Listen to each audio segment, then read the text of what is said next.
24 Mart 2025-ci il. Gəldik gözəl yurdumuz Ağdamımızın cənnət güşəsi Abdal Gülaflı kəndinə. Abdal kəndinin qəbirstanlığında mərhum sənətkarımız, gözəl insan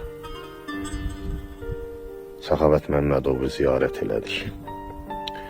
Allah Səxavət Məmmədova onun timsalında bu məzarlıqda uyuyan bütün əzizlərimizə rəhmət eləsin, yerləri cənnət olsun. Şükür bu günlərə, Allah cəmi şəhidlərimizə rəhmət eləsin, Ali Baş Komandanımız başda olmaqla ordumuzu, xalqımızı daim müzəffər eləsin. Şükür bu günlərə. Allah rəhmət eləsin gözəl sənətkar. Ruhun şad olsun. Canından çox sevdiyin elin oban azaddır.